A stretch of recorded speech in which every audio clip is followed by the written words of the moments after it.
ये ध्वनि कहां से आ रही है? कौन आ रहा है यहाँ?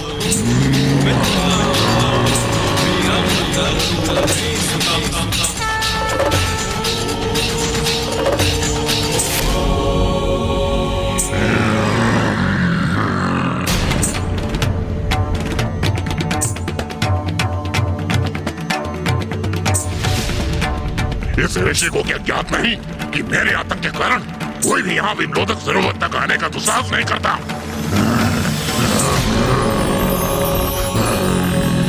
कितना सौम्य, कितना मनमोहक रूप है इन ऋषिवर का। कौन है ये दिव्य ऋषि?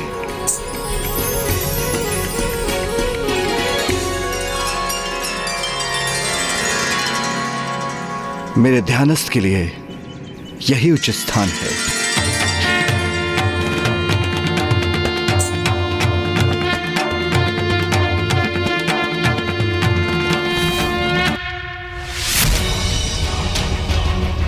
ये ऋषि कोई भी हो, मेरे प्रभाव क्षेत्र में आने का दुस्साहस किया है इसने, तो मैं इसे भी ताड़ना तो अवश्य दूंगा।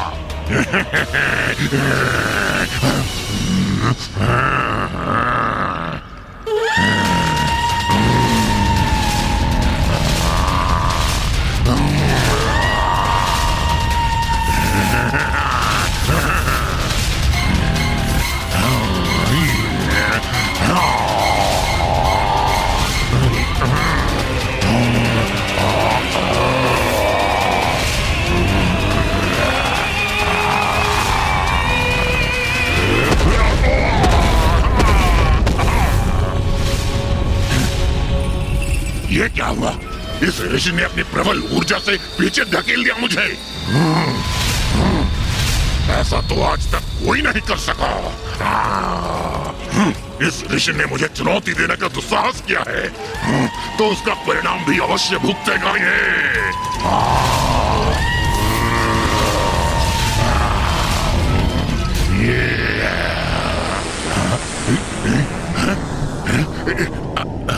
मुझे इतनी निर्मल शांति का, इतने अपार आनंद और सुख का आभास हो रहा है।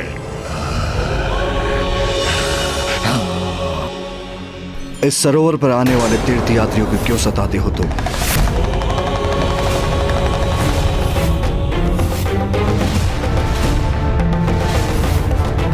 तुम्हें दिखाई नहीं देता क्या?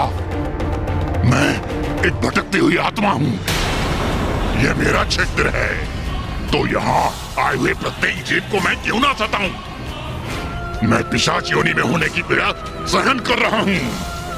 जो भी मेरे क्षेत्र में आएगा उसको भी पीड़ा देने का अधिकार है मुझे भली भांति ज्ञात है तुम कौन हो, और तुम्हारी इस दुर्गति का कारण भी ज्ञात है मुझे। तुम अपने जीवन में गोदावरी नदी के तट पर प्रतिष्ठान नामक स्थान पर निवास करते थे, और एक ब्राह्मण होने के बाद भी तुम तीर्थ यात्रियों को सताते थे। तुम्हारे इन्हीं पापों के कारण तुम मृत्युपरांत पिशाच बन गए।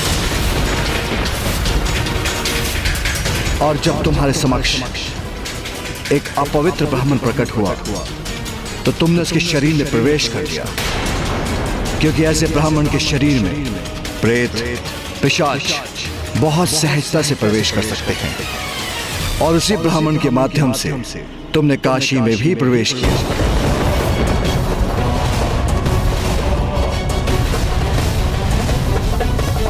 आपको तो मेरे विषय में सब कुछ ज्ञात है।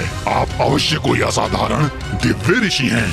तब तो आपको यह भी अवश्य ज्ञात होगा कि यहाँ काशी में जब शिव नाम मेरे कानों में प्रवेश हुआ, तो मेरे शेष पाप नष्ट हो गए, और मैं समझ गया कि प्रभु शिव के नाम से ही मेरा उद्धार संभव है। मुझे काशी में प्रवेश तो अवश्य प्राप्त हुआ, किंतु इस पिशाच योनि से मुझे मुक्ति प्राप्त ना हुई। आप सर्व ज्ञाता हैं, तो मुझे इस कष्टप्रद पिशाच योनि से मुक्ति दिलाइए प्रभु। इसका उपाय तो तुम्हारे समक्ष है। इस सरोवर का जल तो आत्मा को निर्मल कर देता है। तुम इसमें डुबकी क्यों नहीं लगाते? मैं डुबकी लगाऊंगा, मुझे मुक्ति मिलेगी। तुम पिशाच हो, तुम्हें जलपान की अनुमति नहीं है। जल का स्पर्श भी तुम्हारे लिए वर्जित है।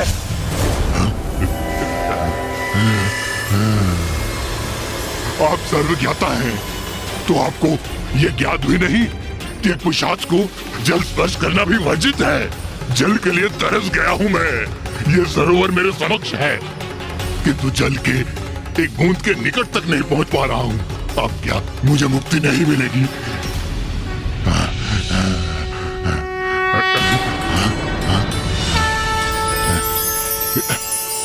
नमो देव्यै महादेव्यै शिवाय। ये पवित्र दिव्य भस्म है, इसका लेप अपने तन पर लगा लो, तो फिर तुम्हारे जीवन में कोई भी बाधा नहीं आएगी और तुम जल में भी प्रवेश कर सकोगे।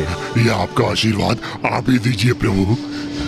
रुद्राय नमो नित्याय कार्यधात्रे नमो नमः ज्योत्स्नाय चिन्नुरूपिण्ये। धन्यवाद प्रभु। तत्पश्चात महादेव के भस्म ने उस पिशाच को सरोवर के जल में उतरने में सहायता प्रदान की और इस प्रकार पिशाच के जल में डुबकी लगाते ही वो अपने सभी पापों से मुक्त होकर अपने वास्तविक रूप में आ गया।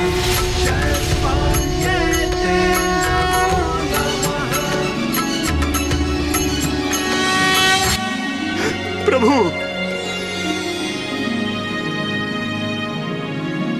आप कोई साधारण ऋषि नहीं हैं, आप तो स्वयं महादेव हैं।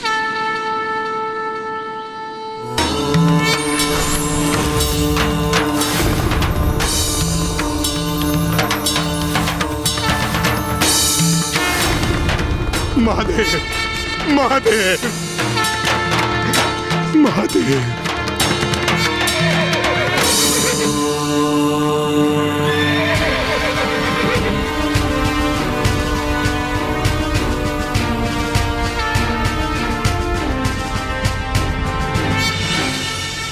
इस सरोवर में स्नान करने से तुम्हारे सभी शेष पाप भी मिट गए।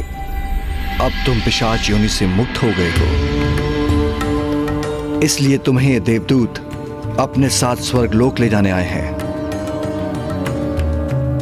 महादेव, आपने कृपा कर मेरा मार्गदर्शन किया, मुझे पिशाच योनि से मुक्ति प्रदान किया और साक्षात दर्शन देकर मुझे धन्य कर दिया। आपके आशीर्वाद स्वरूप मैं आपसे कुछ और मांगने का अधिकारी तो नहीं हूं प्रभु, किंतु क्या इसके पश्चात भी आप मुझे इसकी अनुमति देंगे? अवश्य, बोलो वत्स, क्या चाहते हो तुम? प्रभु, आज तक यहाँ आने वाले जीवों को मैं इसी कारणवश सताता रहा क्योंकि मैं स्वयं अप्रसन्न था, किंतु मैं अब सभी को उस शांति और मुक्ति से अवगत कराना चाहता हूं जिसका आभास मुझे पिशाच योनि से मुक्ति प्राप्त कर स्वयं हुआ। कृपया इस स्थल को ऐसी दिव्यता प्रदान कीजिए कि मेरे समान यदि कोई पिशाच इस सरोवर में स्नान करे तो उसे पिशाच योनि से मुक्ति प्रदान हो।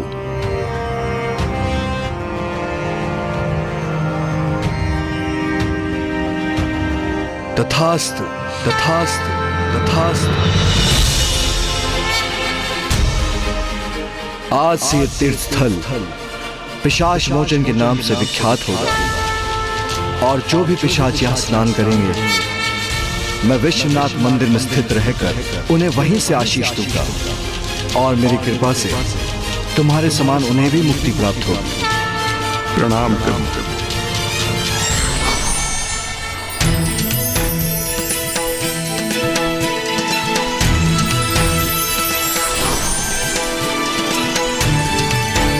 प्रणाम महादेव।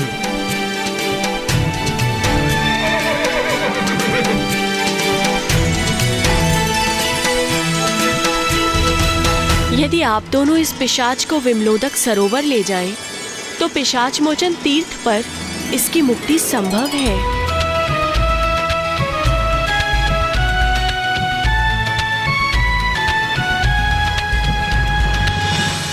हमारा मार्गदर्शन करने के लिए कोटि कोटि धन्यवाद माता। आप हमें जाने की आज्ञा दीजिए। प्रणाम माँ गंगा। आओ ज्ञानारी।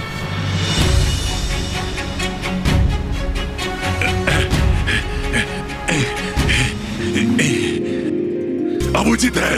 हाँ, मुझे आवाज हो रहा है। हाँ, सफलता निकट है, क्योंकि उस स्थल का नाम पिशाच मोचन सर्वथा उपयुक्त है। अब मुझे इस पिशाच योनि से मुक्ति अवश्य प्राप्त होगी।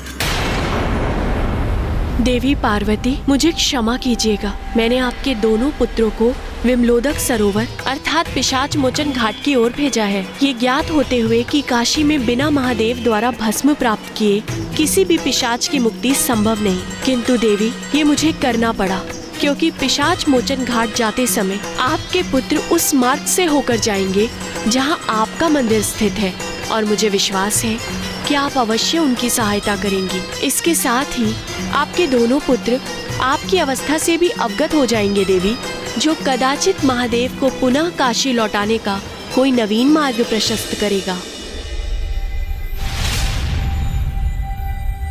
माँ गंगा की कथा के अनुसार पिशाच मोचन सरोवर में ज्ञानारी जी को मुक्ति अवश्य मिल जाएगी, किंतु मुझे आभास हो रहा है कि ये इतना सरल भी नहीं होगा जितना प्रतीत हो रहा है।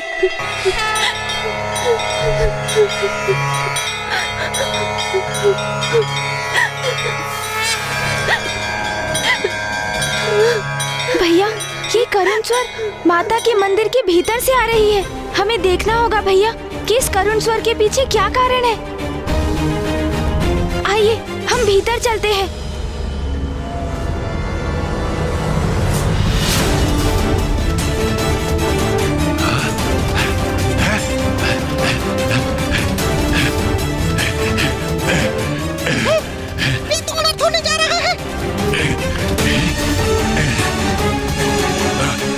कहाँ जा रहे हो? मुझे पहले मुक्ति दिलाओ, मुझे विचलित मत करो। रुको, रुक जाओ। तुम्हें इस मंदिर के ड्योढ़े को लागने की अनुमति नहीं दे सकता मैं, क्योंकि तुम एक पिशाच हो। हाँ पिताश्री, मूषक जी सर्वथा उचित ही कह रहे हैं, और मैं भी सूतक अवधि में हूँ, इसीलिए हमें बाहरी प्रतीक्षा करनी चाहिए।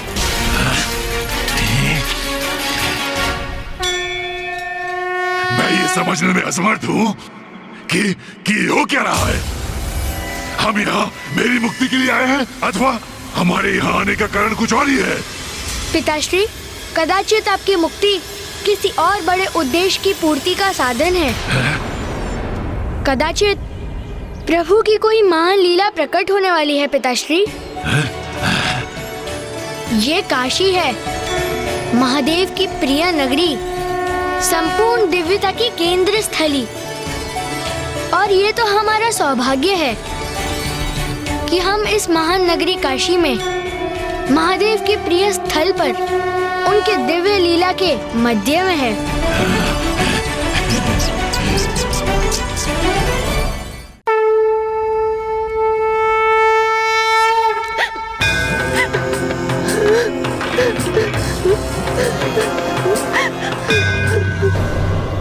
माँ रुदन कर रही है, किंतु क्यों?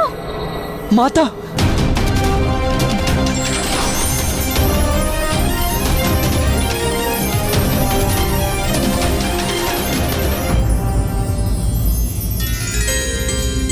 प्रणाम माता।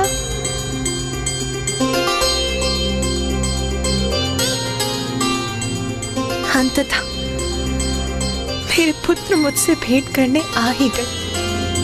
हाँ माँ। माँ, हमें क्षमा कीजिए। कदाचित हमें तो पूर्व में ही आपके निकट आ जाना चाहिए था, किंतु माँ, आप रुदन क्यों कर रही हैं माँ? आप इतनी दुखी, इतनी निराश क्यों प्रतीत हो रही हैं? इसका कारण क्या है माँ? हमें बताइए ना।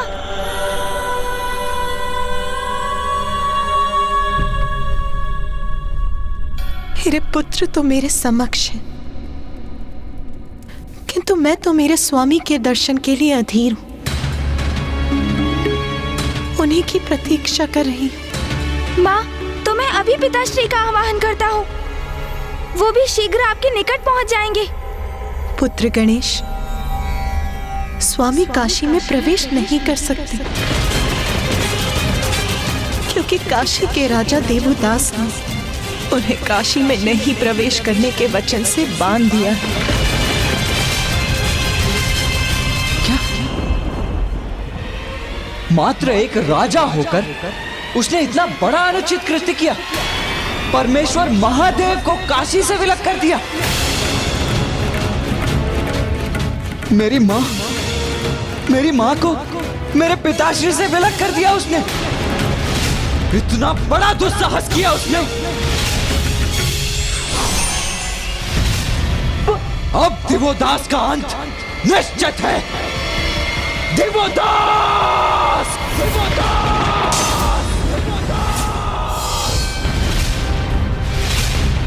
स्वामी, ये तो पुत्र कार्तिकेय की गर्जना थी।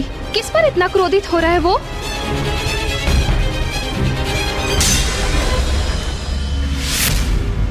राजा देवदास।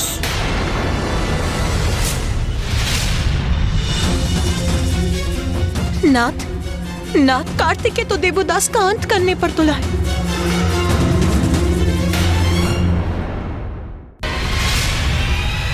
राजा देवदास को उचित दंड दूंगा मैं।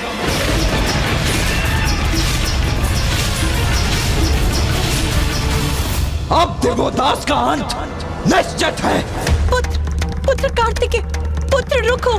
भैया रुकिए। पुत्र गणेश, पुत्र जाओ और अपने भ्राता को रोको।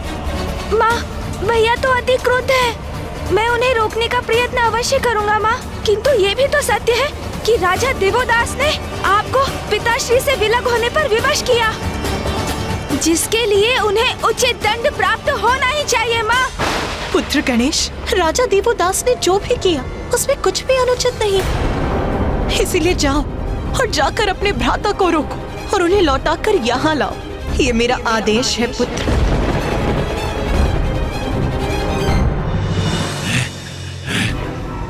गणेश जी और कुमार कार्तिकेय को मंदिर के भीतर इतना समय क्यों लग रहा है? थोड़ा धीरज धरो केमारी।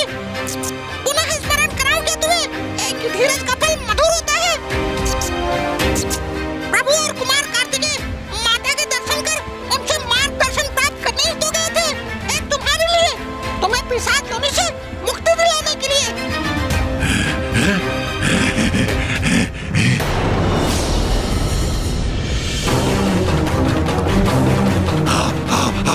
कुमार कार्तिकेय आ गए।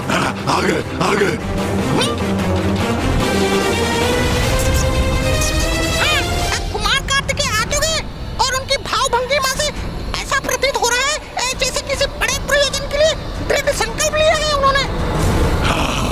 दृढ़ संकल्प उचित है। मेरी इस पिशाच योनि से मुक्त कराने का दृढ़ संकल्प।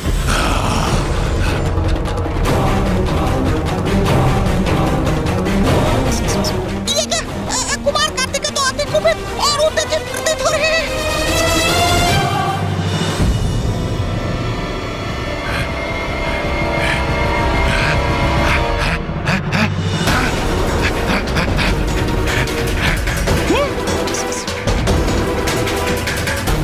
अरे, इन्होंने तो मेरी ओर देखा तक नहीं, तो क्या इनकी उत्तेजना का कारण मेरी मुक्ति नहीं है?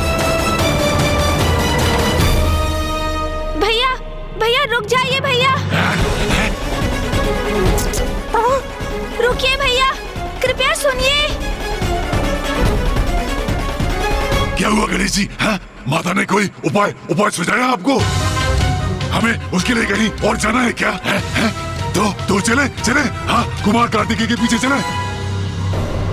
किंतु वो तो जैसे किसी भीषण युद्ध के लिए आतुर हैं। मूषक जी, सुबोध एवं ज्ञानारी जी, आप सभी यहीं रुकिए, मैं भैया को रोकने जाता हूँ। भैया! मैं यहाँ रुकूं? मुझे कुछ समझ में नहीं आ रहा है। यदि योजना मेरी मुक्ति के लिए है, तो मुझे उनके साथ नहीं जाना चाहिए। हाँ? तो फिर ये प्रभु ने मुझे यहाँ क्यों रोक दिया?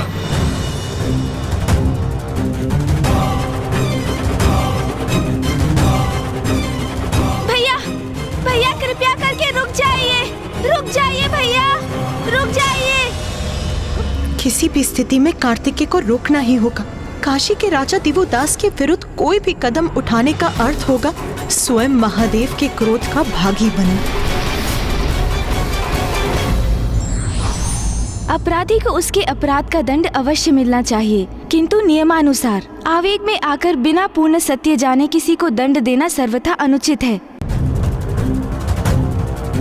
काशी के राजा देवोदास ने महादेव को प्रवेश करने से रोका है। उन्हें काशी में नहीं प्रवेश करने के वचन से बांध दिया है। भैया, भैया कृपया करके रुक जाइए, रुक जाइए भैया, रुक जाइए। भैया, भैया तो ना ही सुन रहे हैं और ना ही रुक रहे हैं। अब मुझे ही कुछ करना होगा।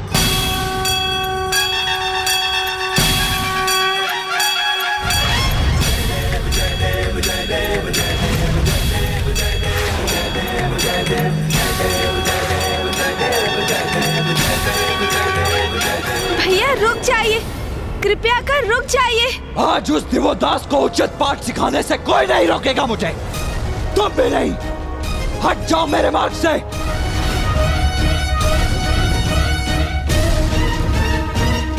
गणेश, क्रोधावेश की इस अवस्था में मत आओ मेरे समक्ष।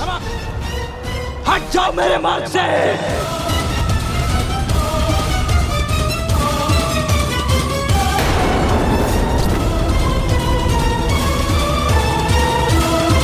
भैया रुक जाइए, आप राजा दिवोदास को क्षति नहीं पहुंचा सकते। ये माता का आदेश है भैया।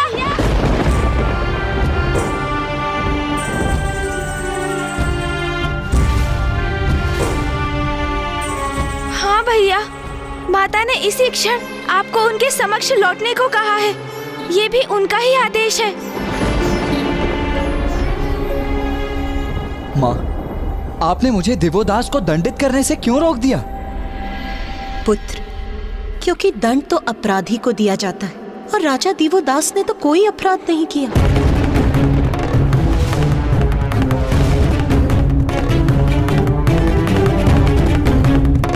किंतु माँ, राजा दिवोदास के कारण ही तो पिताश्री को काशी और आपके अंश को यहाँ अकेले छोड़कर जाने पर विवश होना पड़ा था।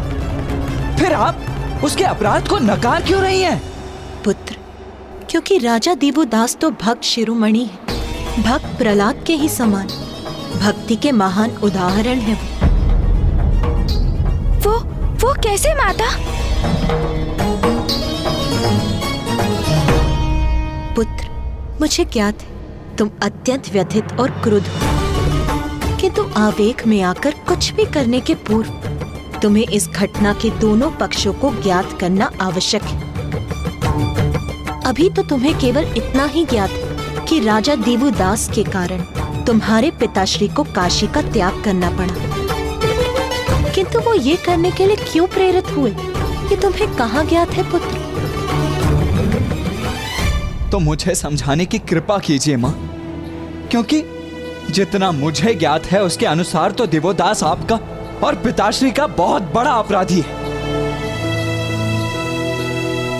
तो फिर सुनो पुत्र, मनुकुल में उत्पन्न राजा दिवोदास पूर्व में राजा रिपुंजय के नाम से प्रसिद्ध थे। एक कर्तव्यनिष्ठ और न्याय प्रिय राजा होने के साथ साथ वो ब्रह्मदेव के भी बहुत बड़े भक्त थे। ओम ब्रह्मदेवाय नमः, ओम ब्रह्मदेवाय नमः। ब्रह्मदेव के प्रति इतनी निष्ठा और भक्ति थी राजा निपुंजय के मन में कि बिना किसी वरदान की अपेक्षा किए उन्होंने ब्रह्मदेव की घोर तपस्या की। ओम ब्रह्मदेवाय नमः, ओम ब्रह्मदेवाय नमः, ओम ब्रह्मदेवाय नमः, ओम ब्रह्मदेवाय नमः, ओम ब्रह्मदेवाय नमः, ओम ब्रह्मदेवाय नमः, ओम ब्रह्मदेवाय नमः, ओम ब्रह्मदेवाय नमः। नाथपुत्र रिपुंजय तो आपकी इतनी घोर तपस्या में लीन है कि मैं उसके स्वर से उसको होने वाले अपार कष्ट का अनुमान लगा सकती हूँ, किंतु वो स्वयं उस पीड़ा के आभास से अनभिज्ञ है। अब मुझे अपने भक्त रिपुंजय को कष्ट से मुक्ति दिलाने, उसका तप समाप्त कराने और उसको वरदान देने जाना ही होगा। ओम ब्रह्मदेवाय नमः।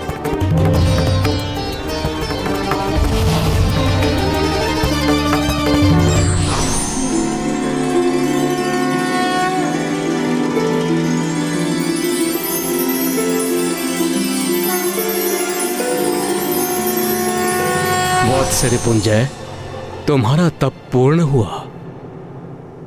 अपने नेत्र खोलो राजा रिपुंजय।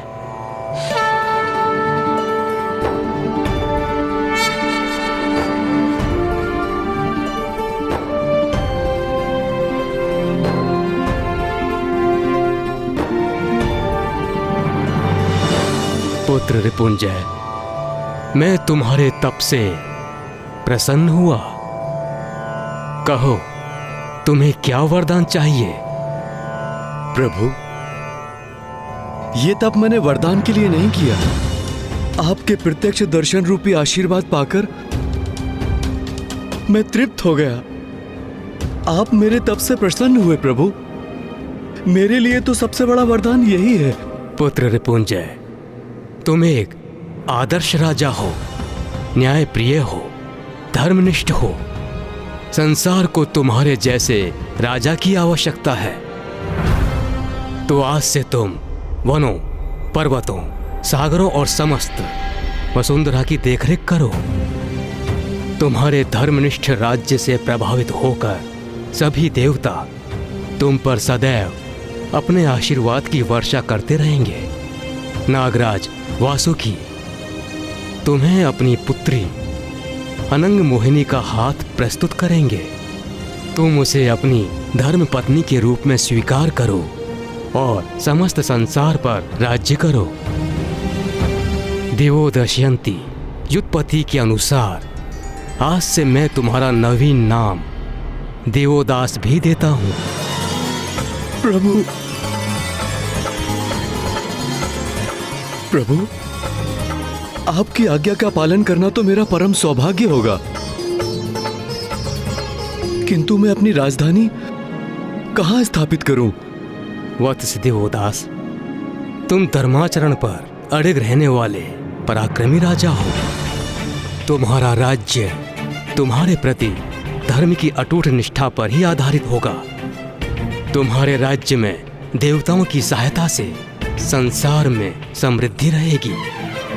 चहुं दिशाओं में शांति, प्रसन्नता और धर्म के प्रकाश का विस्तार होगा।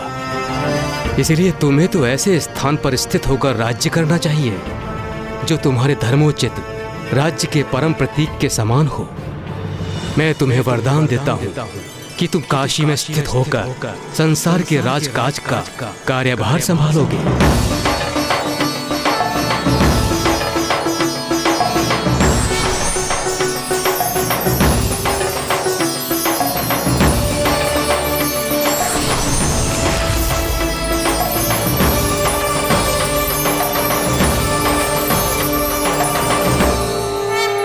जाओ पुत्र दिवोदास, काशी जाकर संसार पर राज्य करने का अपना कर्तव्य निभाओ।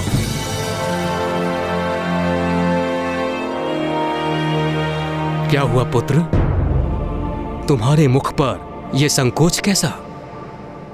क्या तुम दिए हुए वरदान से प्रसन्न नहीं हो? आपने इतने महान कार्य के लिए मुझे चुना, मैं तो अति हर्षित हूं, किंतु समस्त जगत महादेव को ही अपना राजा मानता है। और अब आपने मुझे काशी नरेश के पद पर स्थापित किया है। प्रभु, आपके दिए कर्तव्य का निर्वहन तो मैं तभी कर सकूंगा जब महादेव काशी का पूर्ण रूप से परित्याग करने की कृपा करेंगे।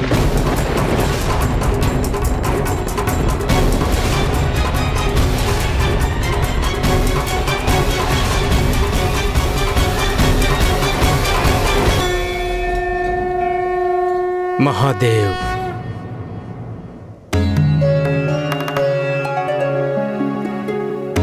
ब्रह्मदेव, क्या हुआ?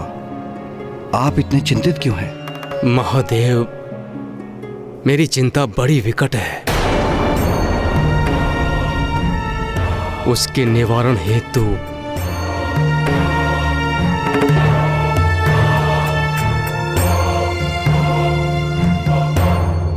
आपको काशी का परित्याग कर यहां से प्रस्थान करना होगा।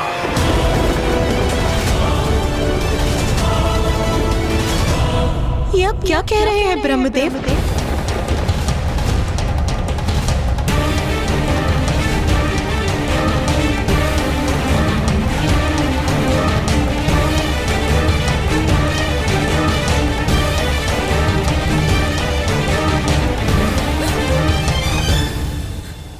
क्या मैंने उचित सुना? क्या आपने मेरे स्वामी को, महादेव को काशी से प्रस्थान करने के लिए कहा? क्यों किया आपने ऐसा ब्रह्मदेव? महादेव को काशी का परित्याग करना पड़ेगा? ये तुम क्या कह रहे हो वत्स? प्रभु, एक राज्य के दो राजा कैसे हो सकते हैं? इसलिए काशी का भी तो एक ही राजा हो सकता है। धर्म के अनुसार यही उचित है। और यदि हम धर्म का पालन नहीं करते तो प्रभु आप पर असत्य का दोष लगेगा, जो मैं कदापि स्वीकार नहीं कर सकता। प्रभु, मुझे ज्ञात है कि आपके द्वारा दिए गए वरदान से आपके समक्ष कठिन स्थिति उत्पन्न हो गई है।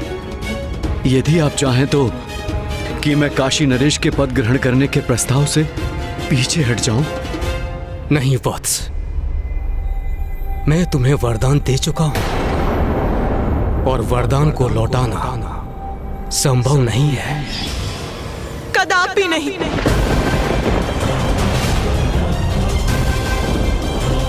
ब्रह्मदेव, ये ज्ञात होते हुए कि महादेव काशी के नाथ, आप अपने भक्त को इतना बड़ा वरदान कैसे दे सकते हैं?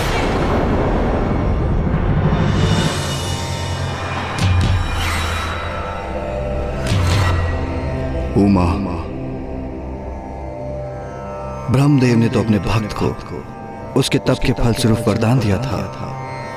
मैं काशी छोड़ने के लिए विवश हो जाऊं, इसलिए नहीं।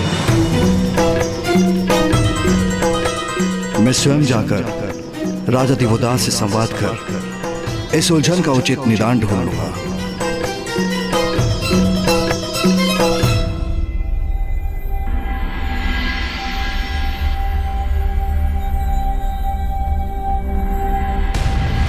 राजा दिवोदास।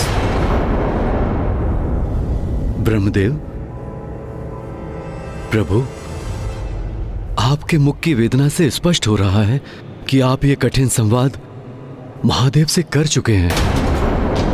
किंतु प्रभु, हम सबका भला इसी में है और मुझे पूरा विश्वास है कि महादेव भी इस बात को अवश्य समझेंगे। क्या अवश्य समझूंगा मैं?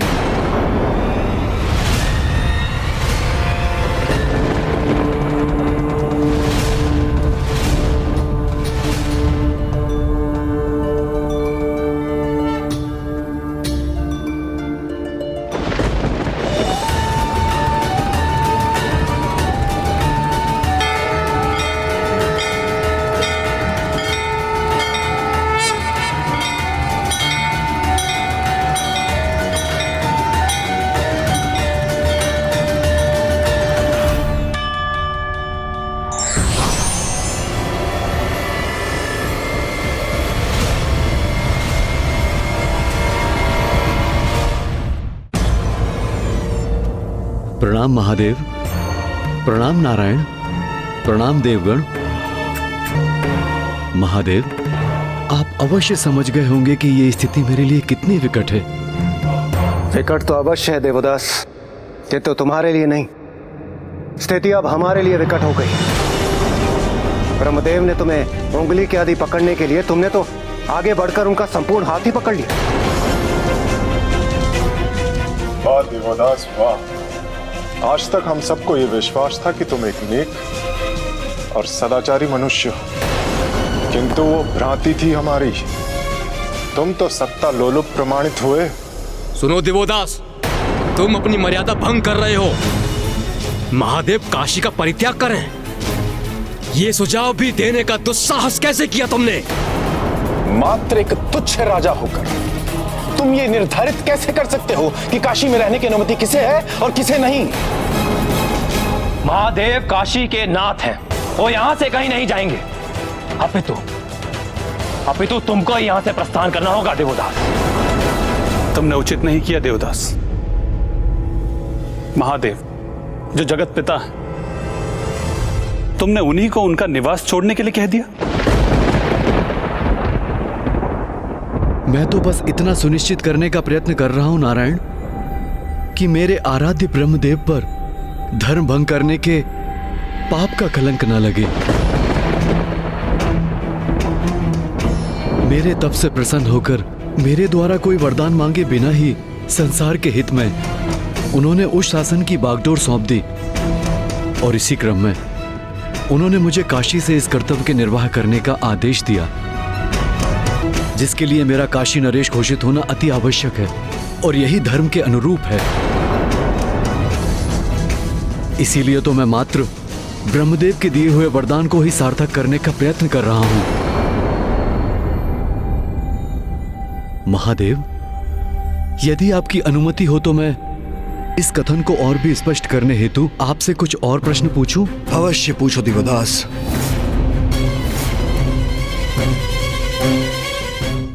तो मुझे ये बताने की कृपा करें शशि शेखर कि ये सत्य है अथवा असत्य कि कोई भी वरदान एक बार दिए जाने के उपरांत लौटाया नहीं जा सकता?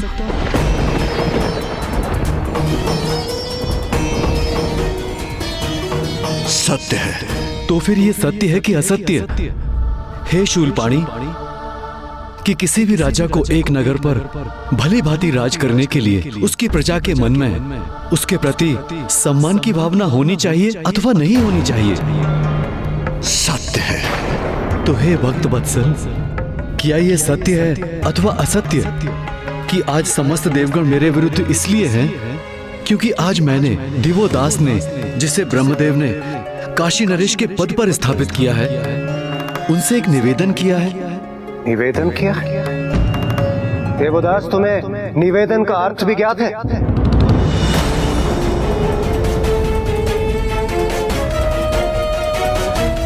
सत्य है। ये भी सर्वथा सत्य है। ये सत्य है अथवा असत्य महादेव कि आप सर्वोच्च सम्मानित जगत पिता महेश्वर विश्वनाथ यदि काशी में ही स्थित रहेंगे तो निरंतर ऐसा ही होता रहेगा? यदि मैं राजा होने के नाते कोई निर्णय लूंगा किंतु देवता एवं शेष प्रजा मेरे उस निर्णय को ठुकरा देंगे और प्रत्येक समस्या के समाधान के लिए वो आपके निकट आएंगे, तब मैं राजा होने का कर्तव्य कैसे निभा सकूंगा? सत्य है। महादेव, ब्रह्मदेव मुझे दिए हुए वरदान को लौटा नहीं सकते, किंतु यदि आप काशी में रहें तो काशी में 2 राजा हो जाएंगे और ब्रह्मदेव का वरदान दोषयुक्त हो जाएगा और मेरे आराध्य को असत्य दोष का सामना करना होगा।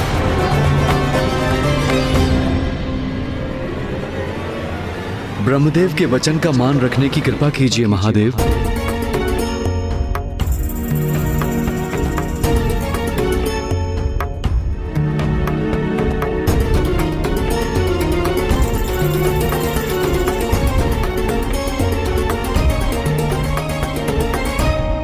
महादेव, काशी में मात्र एक ही राजा रह सकता है, फिर वो काशी राजा आप हैं अथवा मैं। इसका निर्णय मैं आप पर छोड़ता हूं प्रभु, और यदि राजा बनने का कर्तव्य मुझे पालन करना है तो आपको काशी छोड़कर जाना होगा महादेव। आपको काशी छोड़कर जाना होगा। आपको काशी छोड़कर जाना होगा। आपको काशी छोड़कर जाना होगा। आपको काशी छोड़कर जाना।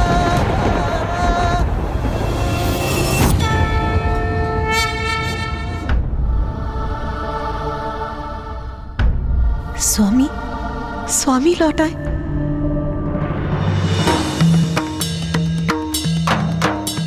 स्वामी,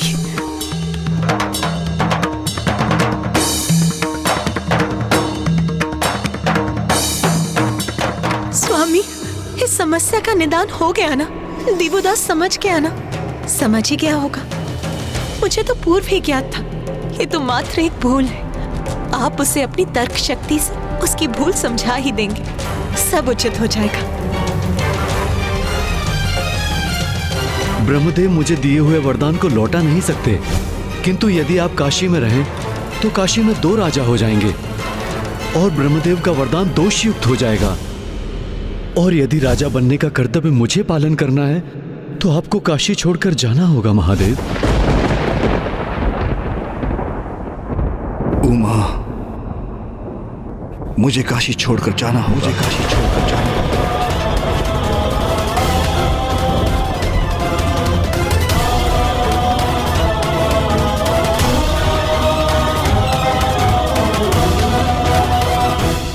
हमें ज्ञात है काशी से पिताश्री के जाने के पश्चात आप अवश्य ही बहुत दुखी और संतप्त होंगी माता, किंतु हमें उन्हें काशी लौटाने का कोई ना कोई मार्ग निकालना ही होगा। कहाँ है आप गणेश जी? मेरी मुक्ति का क्या हुआ? आपने वचन दिया था। यदि पिताश्री काशी में नहीं रहेंगे तो समस्त अतृप्त आत्माओं को मुक्ति मिलना असंभव हो जाएगा, क्योंकि उन्हीं के तारक मंत्र से भूत पिशाचों को मुक्ति मिल पाती है। पिताश्री के बिना तो काशी अपूर्ण है माता, हम उन्हें लौटाकर कैसे लाएंगे? मैंने भी ज्ञानारी जी को उनके पिशाच योनि से मुक्ति दिलाने का वचन दिया है। पिताश्री के बिना ये सब कैसे संभव हो पाएगा माता?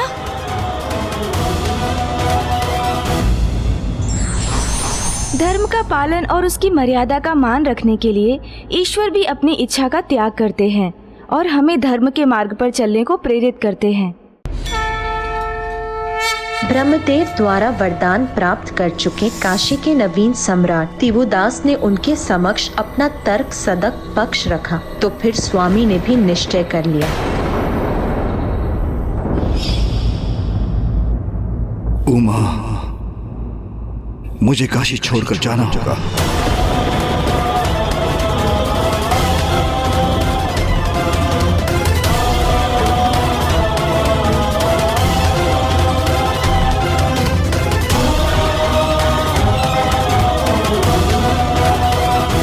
दिव्यदास उचित कहता है उमा, ब्रह्मदेव ने उन्हें वचन दिया है। उनके वचन का मान तो मुझे किसी भी अवस्था में रखना होगा। उचित है नाथ, मैं भी आपके साथ चलूंगी। हम कैलाश लौट चलेंगे। चलिए स्वामी। नहीं उमा, आप जगत माता हैं, स्वयं प्रकृति हैं। आपके बिना संसार का भरण पोषण असंभव है। देवताओं के अभाव में संसार की रक्षा हेतु आपका यहां उपस्थित रहना अति आवश्यक है। मुझे काशी छोड़कर जाना होगा। आपको अपने निवास, अपने स्थान पर दृष्टि बनाए रखने के लिए यहां रहना आवश्यक है।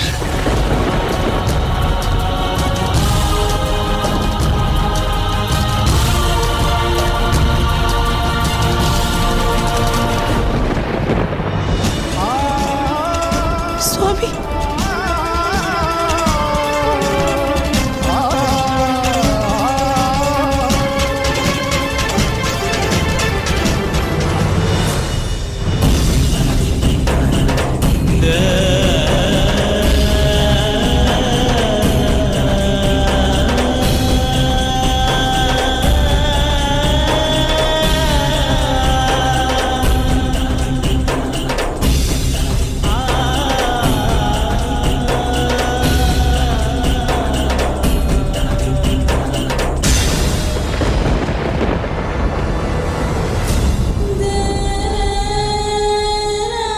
ब्रह्मदेव ने उन्हें वचन दिया है।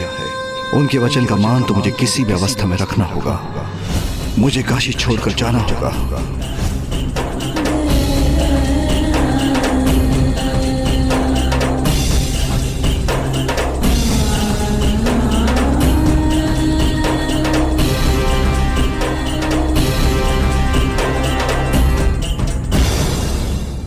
जिस दिवस काशी मेरे स्वामी से रिक्त हुआ, उसी दिवस देवताओं के अंश भी काशी छोड़कर चले गए।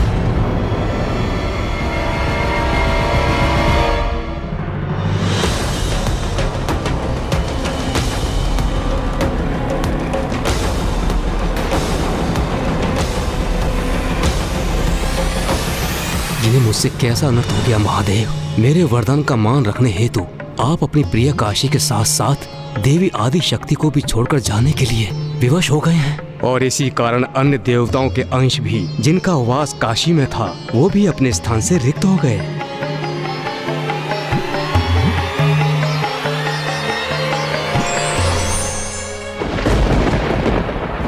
और तब से मैं मेरे स्वामी के आदेश का पालन करते हुए यहाँ स्थित हूँ और उनके लौटने की प्रतीक्षा कर रही हूँ। ये कैसी विडंबना है माँ। भक्त के लिए भगवान ने अपने निवास का भी त्याग कर दिया और आप अपने पति के लिए अर्थात पिताश्री के लिए उनके उस निवास को संभाल कर रख रही है। ज्ञात नहीं, मुझसे विलग होकर मेरा स्मरण भी करते हैं वो, क्या मेरा विचार भी करते हैं वो, अथवा अपने ध्यान में इतने लीन हो गए हैं कि मुझे भूल ही गए। पिताश्री आपको भूल जाए, ये कैसे संभव है माँ? ये संशय भी भला कैसे उत्पन्न हो सकता है आपके मन में? मुझे स्मरण है जब हमने काशी आने की अनुमति मांगी थी तो पिताश्री कितने आनंदित और उत्साहित थे। क्या मैंने उचित सुना? गणेश ने काशी नगरी का नाम लिया क्या? किंतु उनके उस उत्साह का कारण अब समझ में आ रहा है मुझे। ये सब तो पिताश्री की ही लीला है। उन्हें तो आरंभ से ही ज्ञात था माँ कि ज्ञानारी जी को पिशाच योनि से मुक्ति दिलाना तो मात्र एक कारण था। मेरे और भैया के यहाँ आने का और आपकी और पिताश्री के अंश के वियोग से अवगत होने का, और हमारे यहाँ आगमन का वास्तविक कारण तो पिताश्री के अंश उनकी प्रिय काशी लौटाने का उपाय ढूंढना है। माता, माता, माता, माता। ये तो ऋषि जगेश्वी है। माता, ऋषिवर, ऋषिवर, ऋषिवर, ऋषिवर उठिए। माता, मेरे प्राण जाने को हैं। बस एक बार प्राण त्यागने के पूर्व महादेव के साक्षात दर्शन करने का इच्छुक हूँ माता। अब आप ही इसका कोई उपाय कर सकती हैं माता। साक्षात दर्शन करवा दीजिए महादेव। महादेव, ऋषिवर स्वयं को संभालिए। गणेश, जल लेकर आओ। हाँ भैया, अभी लाया। महादेव, गणेश शीघ्रता करो। ऋषिवर। हाँ भैया, ये लीजिए जल, ये लीजिए ऋषिवर, जल ग्रहण कीजिए। ऋषिवर लीजिए, लीजिए जल ग्रहण कीजिए।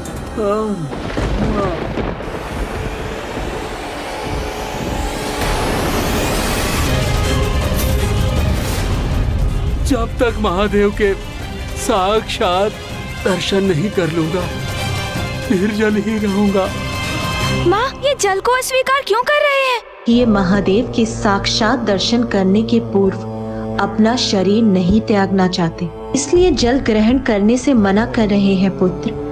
किंतु ये भी कैसे संभव होगा पुत्र, क्योंकि स्वामी का तो काशी में प्रवेश ही वर्जित है।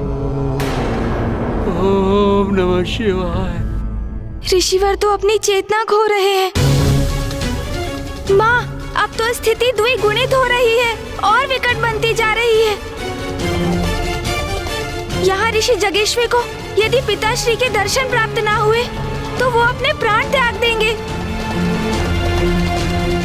और बाहर ज्ञानारी जी का पिशाच बड़ी आतुरता से भैया और मेरे द्वारा उनकी मुक्ति का उपाय करने की प्रतीक्षा कर रहे हैं।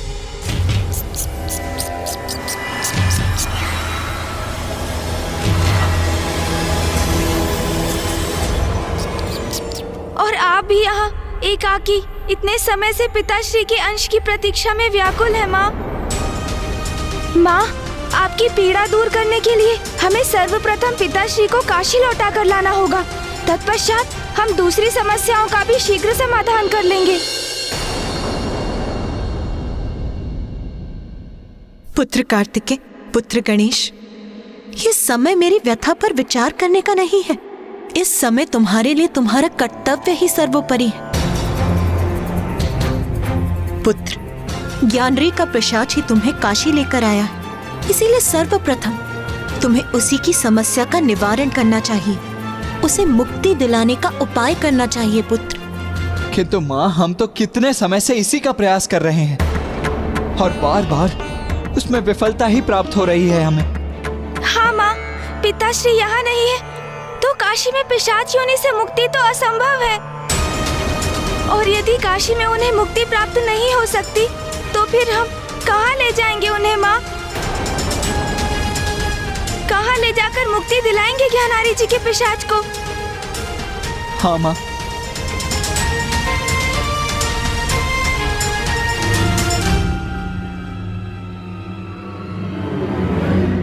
गया गया गया, उसे गया ले जाओ पुत्र, वहीं उसकी मुक्ति संभव है।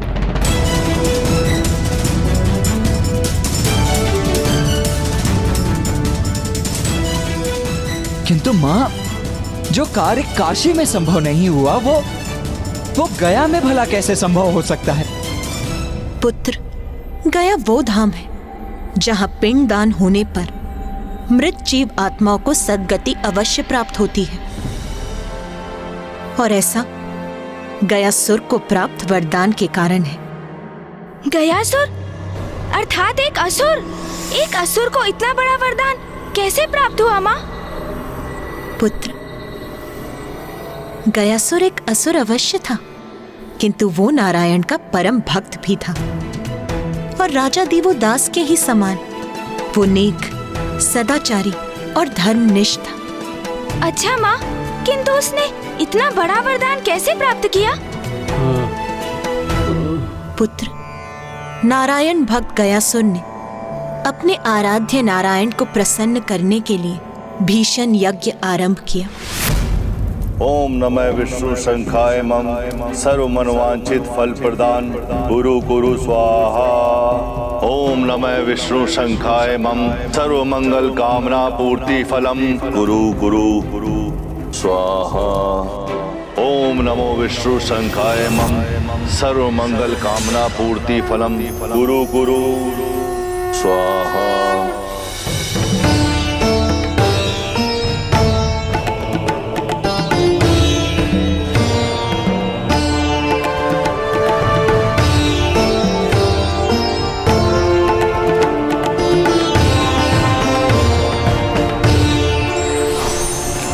पुत्र गयासुर,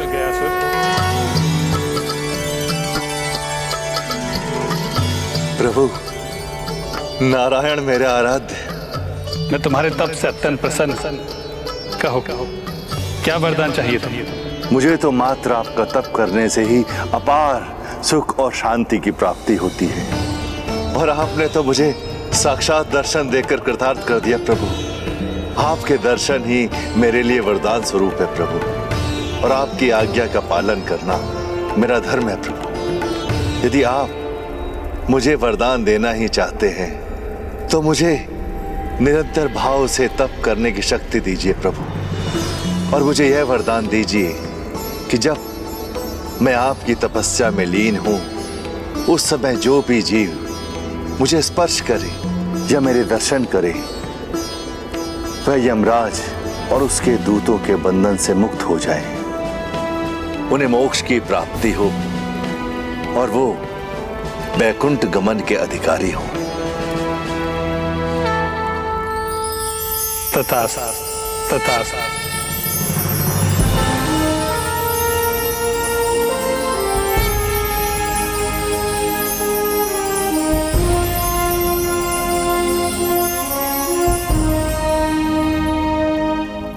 आपके इस आशीर्वाद के लिए आपका कोटि कोटि धन्यवाद प्रभु।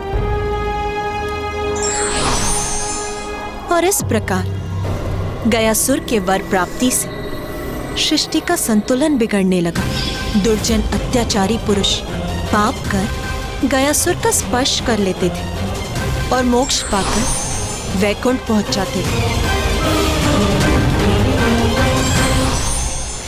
हम पापियों के साथ न्याय करने में, उनको दंडित करने में असमर्थ हैं प्रभु, और गयासुर के प्रभाव से पापी भी मोक्ष के अधिकारी बने हुए हैं। और अधिकतर जीव मोक्ष की प्राप्ति कर रहे हैं। इसलिए पुनर्जन्म का चक्र भी खंडित होता जा रहा है। यह अनर्थ कब तक होता रहेगा महाराज? आप यथाशीघ्र कुछ कीजिए, अन्यथा सृष्टि का घोर अनिष्ट हो जाएगा। मैं शीघ्र अतिशीघ्र इस चिंता को त्रिदेव के समक्ष रखूंगा। अब वही इसका कोई समाधान सुझाएंगे।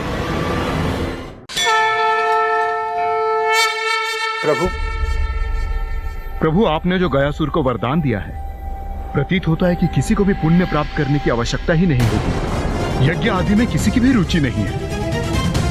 प्रभु, समस्त देवताओं का हविष्य आहार प्राप्त होना बंद हो गया। कुछ कीजिए प्रभु, सभी देवता निर्बल होते जा रहे हैं।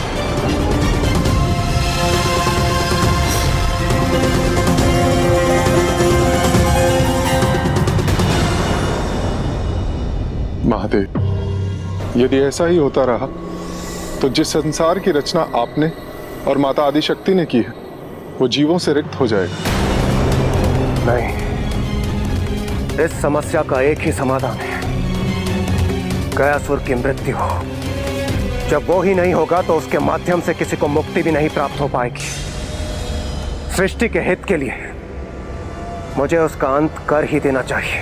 नहीं देवराजन, गयासुर मेरा भक्त है, निर्दोष, निष्कपट।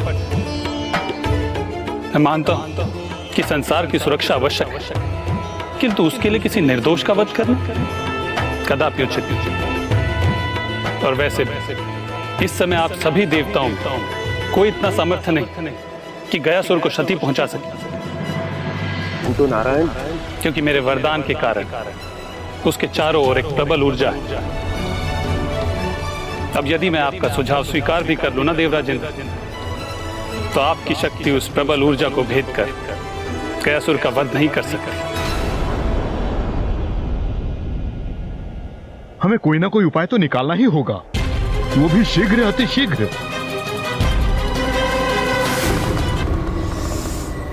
मेरे पास एक उपाय है।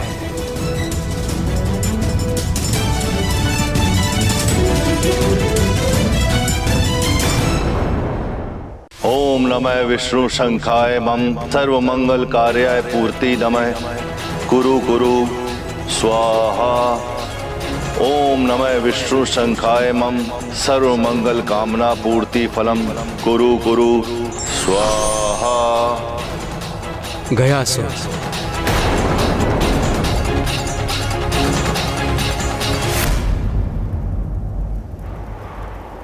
प्रणाम ब्रह्मदेव।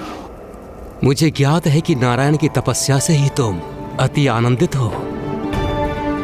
तुम्हें मुझसे अथवा किसी और से कोई वरदान नहीं चाहिए, किंतु मुझे तुमसे एक वरदान चाहिए। आप जो चाहे मांग ले ब्रह्मदेव। मैं तपस्या के मध्य जो भी मेरे वश में है वो वरदान देने के लिए प्रतिबद्ध हूं।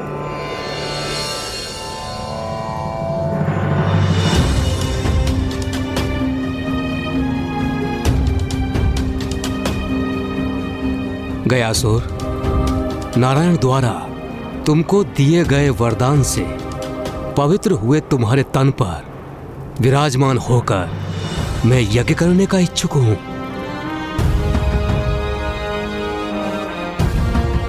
अवश्य प्रभु, यह तो मेरा सौभाग्य होगा।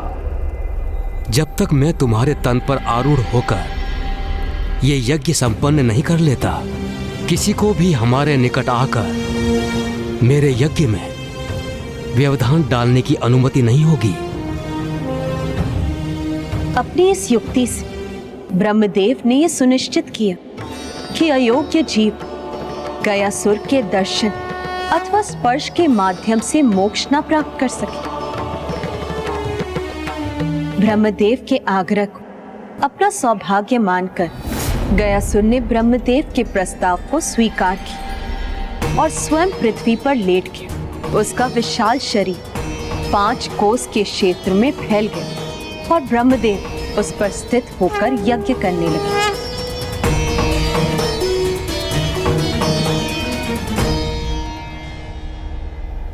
ब्रह्मदेव अनंत काल के लिए गयासुर के तन पर बैठकर यज्ञ नहीं कर सकते।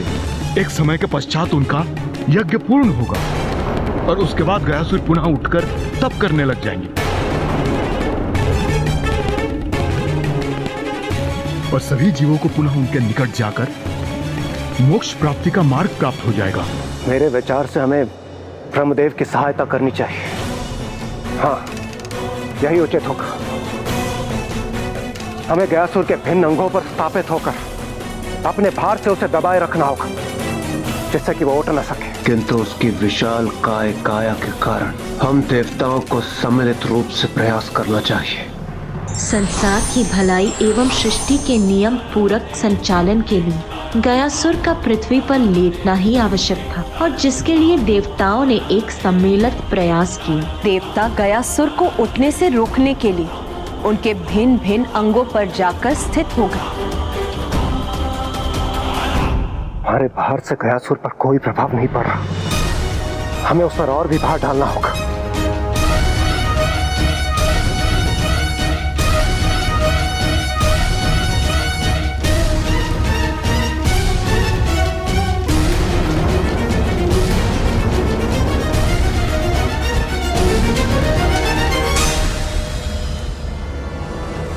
हम सभी ने अपनी संपूर्ण शक्तियों का प्रयोग कर लिया, किंतु फिर भी हम गयासुर पर नियंत्रण पाने में असमर्थ हैं। इससे चिंतित सभी देवता महादेव का आवाहन करने लगे और अंततः महादेव उन सभी के समक्ष प्रकट हुए।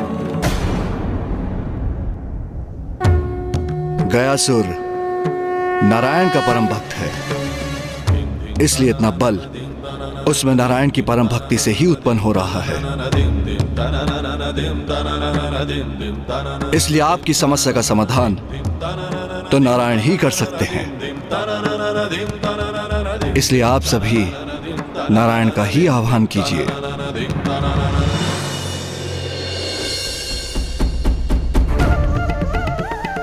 ओम नमो नारायणाय नमः। ओम नमो नारायण नमः। ओम नमो नारायण नमः। ओम नमो नारायण नमः।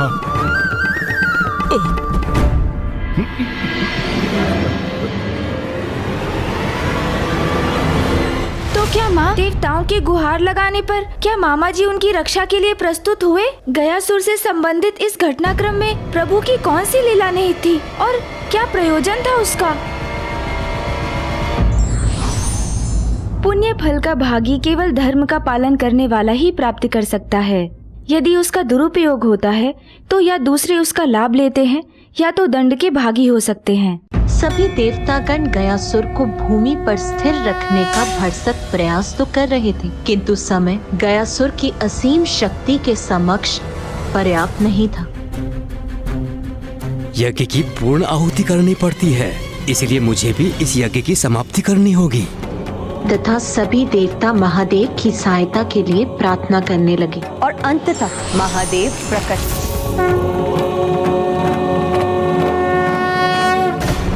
गयासुर नारायण का परम भक्त है, इसलिए इतना बल उसमें नारायण की परम भक्ति से ही उत्पन्न हो रहा है।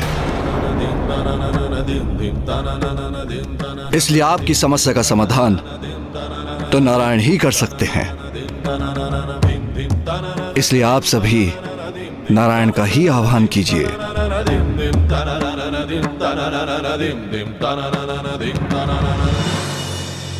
ओम नमो नारायणाय नमः। ओम नमो नारायण नमः। ओम नमो नारायण नमः। ओम नमो नारायण नमः।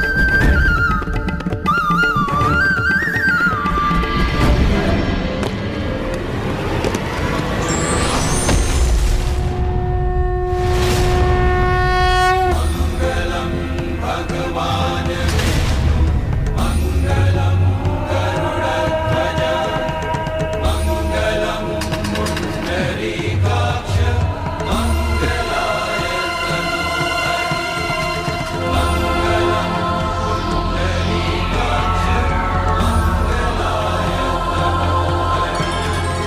हे प्रभु, मैं तो आपके चरणों के तले स्थान पाकर धन्य हो गया प्रभु। प्रभु, यदि आपकी आज्ञा हो तो मैं पूरा जीवन अचल आपके चरणों के नीचे स्थित रहूं। मैं तुम्हें आदेश देता हूं गयासुर कि तुम धरती में समा जाओ, ताकि कोई भी अपने पापों का प्रायश्चित किए बिना मात्र तुम्हारे निकट आकर मोक्ष न प्राप्त कर सके। प्रभु, मैं आपके आदेश का पालन अवश्य करूंगा।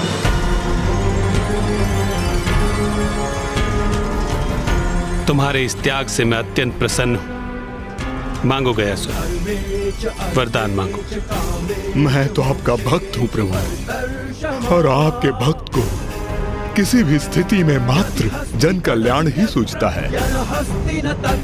इसीलिए आप मुझे ये वरदान दीजिए कि आप मेरे हृदय में सदैव, जब तक सृष्टि रहेगी, श्री विग्रह रूप में स्थित रहेंगे प्रभु।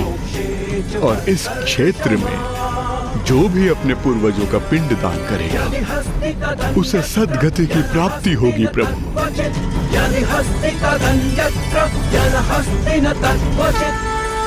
तथास्तु, तथास्तु, तथास्तु। गयासुर, मैं तुम्हें वरदान देता हूं कि भूमि में समाने के पश्चात तुम्हारे शरीर के ऊपर की भूमि को पवित्र गया भूमि कहकर पुकारा जाएगा, और जो कोई भी अपने पूर्वजों का पिंडदान इस भूमि पर करेगा, उसके पितरों को सद्गति प्राप्त होगी। और जिस दिवस इस पावन भूमि पर पिंडदान होना बंद हो गया, उस दिवस तुम्हें धरती के ऊपर आने की अनुमति होगी।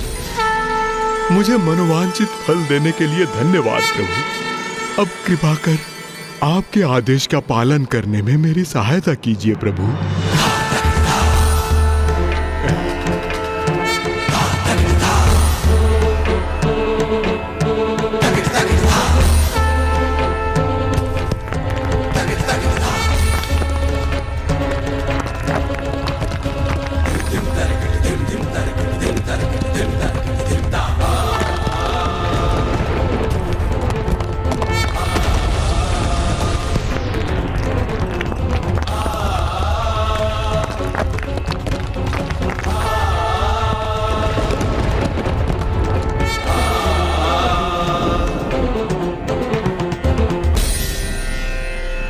पुत्रों, ज्ञानरी के पिशाच और सुबोध को गया ले जाओ। वहां सुबोध से उसके पिता का पिंडदान करवाओ और उसे पिशाच योनि से मुक्त कराकर ज्ञानरी को दिए अपने वचन को निभाओ। उचित है माता। हमारा मार्गदर्शन करने के लिए आपका धन्यवाद माता। ऋषिवर की अवस्था तो और भी गंभीर होती जा रही है। पानी माँ, ऋषि जगेश्वर तो अत्यंत रुग्ण अवस्था में प्रतीत हो रहे हैं। हाँ पुत्र, ऋषिवर की स्थिति तो बिगड़ती ही जा रही। यदि वो अन्न और जल से वंचित रहे तो शीघ्र ही उनका अंत हो जाएगा, और अब उनके जीवन की मात्र 20 श्वासों की अवधि शेष। महादेव, महादेव। माँ, यदि हम पिताश्री के काशी आगमन का उपाय नहीं कर सके तो हम सब ब्रह्म हत्या के दोष के भागी बनेंगे।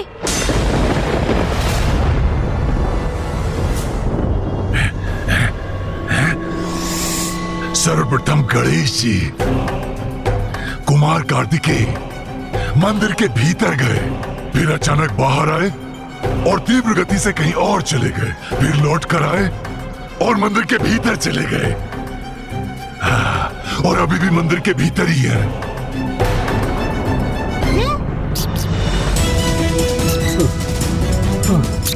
महादेव, वो देखिए, प्रभु आ गए।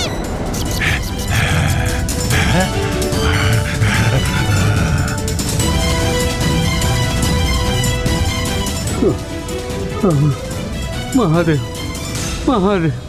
पिताश्री, प्रभु गणेश जी और गुरुदेव तो लौट रहे हैं, किंतु वो अपने साथ किसे ला रहे हैं? महादेव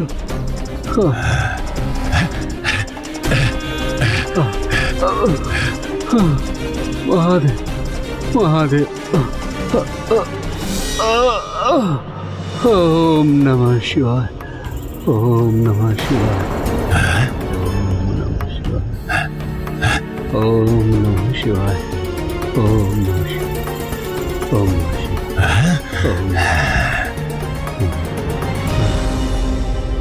धीरज रखिए ऋषिवर, आपको कुछ नहीं होगा। ओम नमः शिवाय। ऋषि है, माता के मंदिर से आ रहे हैं। अवश्य माता ने उन्हें मेरी सहायता के लिए भेजा होगा। ओम नमः शिवाय। प्रभु गणेश जी, गुरुदेव, ओम नमः शिवाय। ये ऋषि मुझे अस्वस्थ प्रतीत हो रहे हैं। मैं इनके लिए अभी जल लेकर आता हूँ। नहीं वत्स सुबोध, तुम रुको। ज्ञानारी जी, ऋषि जगेश्वर अभी अत्यंत गंभीर अवस्था में है और वो तब तक अन्न और जल ग्रहण नहीं करेंगे जब तक उन्हें पिताश्री के साक्षात दर्शन नहीं हो जाते। इसमें आपको क्या कठिनाई है गणेश जी? आप तो स्वयं महादेव पुत्र हैं। आप उनका आह्वान करेंगे तो अवश्य प्रकट होंगे। नहीं ज्ञानारी, पिताश्री का यहाँ काशी में प्रवेश करना संभव नहीं। हमें कैलाश जाकर किसी उपाय से पिताश्री को ऋषि जैगेश्वर के लिए यहाँ आने के लिए सहमत करना होगा, क्योंकि ऋषिवर के जीवन की रक्षा का बस यही एकमात्र उपाय है। तो फिर मेरी मुक्ति का क्या होगा? माँ ने स्पष्ट किया है। तुम्हारी मुक्ति के लिए हमें गया जाना होगा। आपने इतने समय बड़े धैर्य का परिचय दिया है ज्ञानारी जी, किंतु थोड़ी और प्रतीक्षा कीजिए। हम आपको गया अवश्य ले जाएंगे, किंतु उसके पूर्व हमें ऋषिवर की अवस्था को सुधारने का उपाय करना होगा। समझ गया, सब समझ गया मैं। पहले मुझे कहा गया काशी चलो, फिर कहा गया गंगा में स्नान करो, फिर पिशाच मोचन तीर्थ करो, फिर माता के मंदिर चलो, और फिर अब गया चलो। यहाँ चलो, वहाँ चलो, ये करो, वो करो, और अब आप दोनों ने इस ऋषि की अवस्था का दायित्व उठा लिया। इनके प्राण जाने को है तो महादेव के दर्शन होना चाहिए, तो इनके प्राणों की रक्षा होगी। मैं तो पूर्व से ही मृत हूँ, और एक मृत पिशाच की समस्या इस जीवित ऋषि के कष्ट से कम महत्वपूर्ण है। मेरी समस्या से ऊपर मैं किसी की समस्या को स्वीकार नहीं करूंगा। ये ऋषि तो स्वयं अपने प्राण त्यागने को आतुर है, ये उनका आर्ट है, तो क्यों ना मैं ही उनकी सहायता कर दूं। मैं ही उनके प्राण ले लेता हूं। जब इनके प्राण ही शेष नहीं रहेंगे तो इनकी समस्या का स्वतः ही अंत हो जाएगा। अब इनकी आत्मा और मुझे दोनों को गया ले जाइएगा, और वहां हम दोनों का विधिवत श्राद्ध और पिंडदान करवा दीजिएगा। हम दोनों ही मुक्त हो जाएंगे।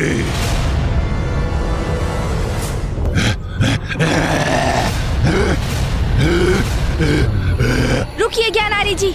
नहीं, मात्र यही मार्ग शेष है, और कोई अन्य उपाय नहीं हो सकता। जब तक इसे दंड नहीं दूंगा, ये पिशाच रुकने वाला नहीं है। भैया रुक जाइए। जब तक जीवित थे आप निरंतर पाप करते रहे,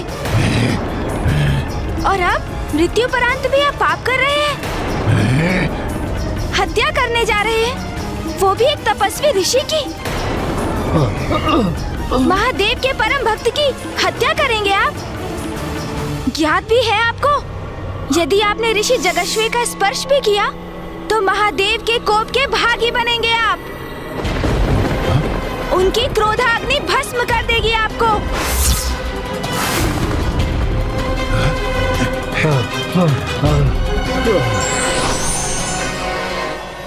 ये निराशा के प्रभाव में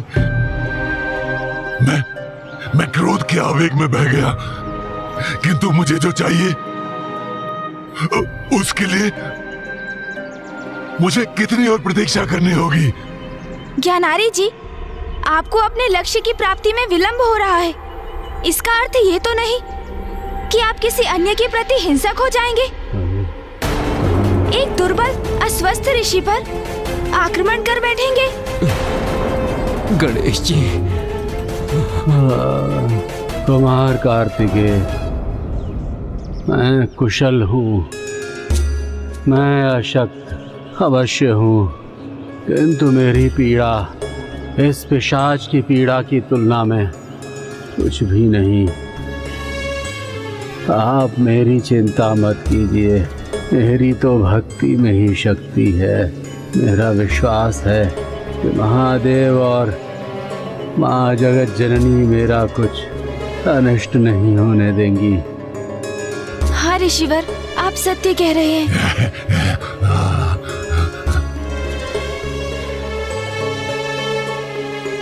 मूषक जी, प्रभु, आप यहीं रुकिए, ऋषिवर के निकट। कैसी आपकी आज्ञा प्रभु? हमें सर्वप्रथम अपना वचन निभाने गया जाना होगा।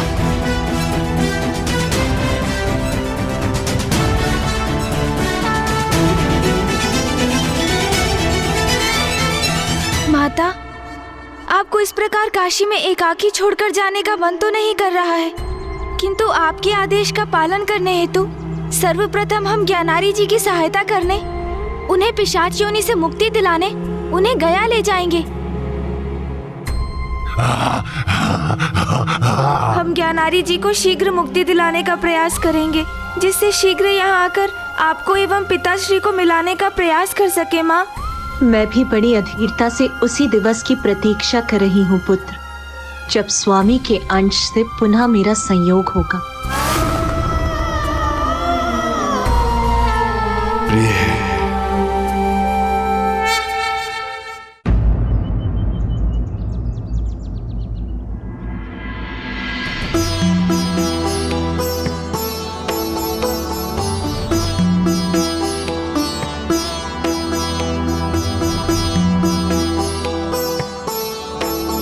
यहाँ मेरे समान मुझे अतृप्त आत्माएं दिखाई दे रही हैं, अर्थात ये वही स्थान है जहाँ मुझे मुक्ति प्राप्त होगी।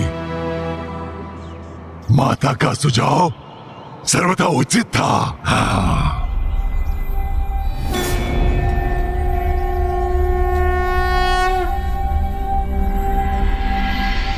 इस आत्मा को मुक्ति दिलाने के लिए हमें श्राद्ध करना होगा, परंतु मुक्ति कितनी आसानी से मिलेगी वो इस बात पे तय होगी कि जिनका पिंडदान हो रहा है वो अपने जीवन काल में कितने पाप किए हैं। पिताश्री ने तो अनेकों पाप कर्म किए हैं, उनके लिए मुक्ति पा पाना कैसे सरल हो पाएगा? किंतु जो भी हो, हमें अपने दिवंगत संबंधियों को पूर्ण रूप से मुक्ति दिलाने का प्रयास अवश्य करना चाहिए। यही हमारा धर्म है। पितृलोक वो लोक है जहाँ हमारे पूर्वजों की आत्माओं का वास होता है। चंद्रलोक स्वर्गलोक से भी उच्च स्थान पितृलोक का होता है। यदि किसी का उचित प्रकार से श्राद्ध कर्म ना किया गया हो तो मृतक की आत्मा भटकती रहती है। उसे शांति केवल उचित प्रकार से किए श्राद्ध कर्म से ही मिल सकती है। अर्थात क्या यहाँ मेरे पिता का श्राद्ध कर देने से उनकी आत्मा को सद्गति प्राप्त होगी? निस्संदेह। किंतु ब्राह्मण देवता, ये श्राद्ध कर्म होता क्या है? इस श्राद्ध का फल तुम्हारे पूर्वजों को मिलेगा। इसी से उन्हें शीघ्र मुक्ति पाने में सहायता मिलती है। इसमें 3 विधियां होती हैं: जलदान, पिंडदान और ब्राह्मण भोजन। जलदान के द्वारा उस आत्मा को जल प्रदान होता है, पिंडदान के द्वारा तृप्ति होती है और ब्राह्मण भोजन के द्वारा शेष पूर्ति होती है। अब हम पिंडदान से आरंभ करेंगे। किंतु ब्राह्मण देवता, ये पिंड क्या होता है? गणेश जी, मैं आपकी ये जिज्ञासा अवश्य शांत करूंगा। किसी भी गोलाकार वस्तु को पिंड कहते हैं। जथा पिंडे तथा ब्रह्मांडे, ये पूरा ब्रह्मांड ही पंच तत्वों जल, अग्नि, तेज, वायु और पवन से बना हुआ है। उन्हीं 5 तत्वों से अपना शरीर भी बना हुआ है। इसलिए पिंड ब्रह्मांड का प्रतीक है और ब्रह्मांड पिंड का।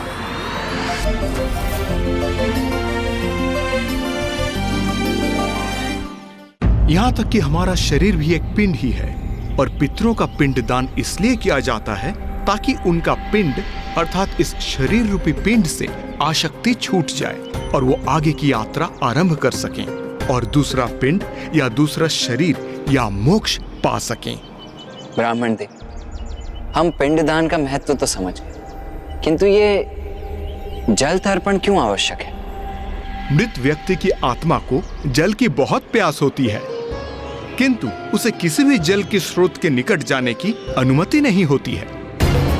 इसलिए उसके पुत्र द्वारा दिया गया जल उसकी प्यास बुझाता है और वही जल वो आत्मा ग्रहण करती है। इसलिए जल का तर्पण परम आवश्यक है।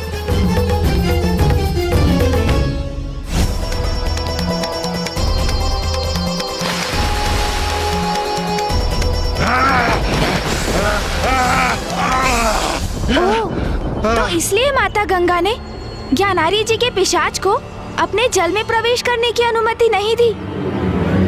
अब आप सभी को समझ आया कैसी यंत्रणा सह रहा हूं मैं। इसीलिए तो आपसे बार बार कह रहा हूं, मुझे इस पिशाच योनि के कष्ट से मुक्त कराओ, मुक्त। और पितरों और देवताओं का प्रतिनिधित्व करने वाले 2 ब्राह्मणों को भोजन कराना इसीलिए आवश्यक है क्योंकि देवताओं को महाभोग प्रस्तुत किए बिना तो कोई भी पूजा संपन्न नहीं होती। और ये तो श्राद्ध है और उच्च लोक में स्थित पितृ देवताओं के समान ही होते हैं और इसीलिए पितरों को प्रसन्न करने हेतु उन्हें भोजन प्रदान करना तो अति आवश्यक है। मैं उचित कह रहा हूं ना ब्राह्मण देव? आपने सर्वथा उचित कहा कुमार कार्तिकेय जी। ब्राह्मण देवता, कृपया करके हमें ये भी बताइए कि किसी भी मृत व्यक्ति का पिंडदान कब आरंभ करना चाहिए? मनुष्य की मृत्यु के उपरांत प्रथम दिन से ही पिंडदान प्रारंभ करना चाहिए। किंतु यदि किन्हीं विशेष परिस्थितियों के कारण अथवा अज्ञानतावश कोई अपने निकट संबंधियों का पिंडदान करने में असमर्थ रहा हो तो, जैसा कि ज्ञानारी के साथ हुआ, तो इस भूल को सुधारने का क्या उपाय है? यदि मरणोपरांत किसी का पिंडदान ना हो तो ये अत्यंत दुर्भाग्यपूर्ण है। तब मृत जीव की आत्मा किसी न किसी रूप में आकर अपने संबंधियों को अवश्य सताती है। ब्राह्मण देवता, आप सर्वथा उचित कह रहे हैं। हमारे साथ भी यही हुआ है।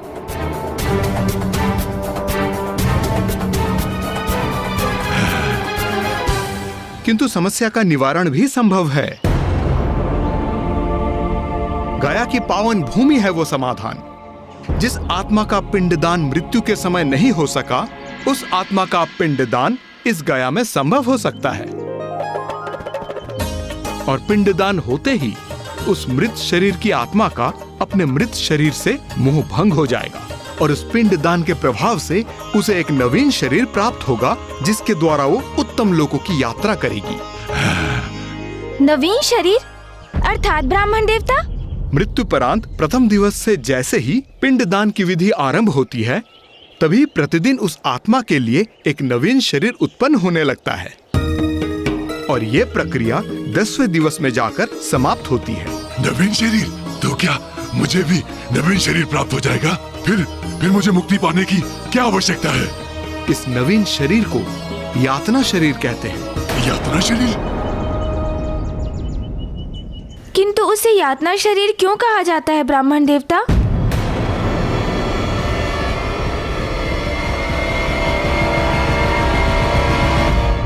मानव जीवन हमें बार बार प्राप्त नहीं होता, इसलिए इसका प्रयोग लोक कार्य और धर्म के लिए करना चाहिए, क्योंकि जीवन दुरुपयोग हमारी मुक्ति के मार्ग को कठिन बनाता है।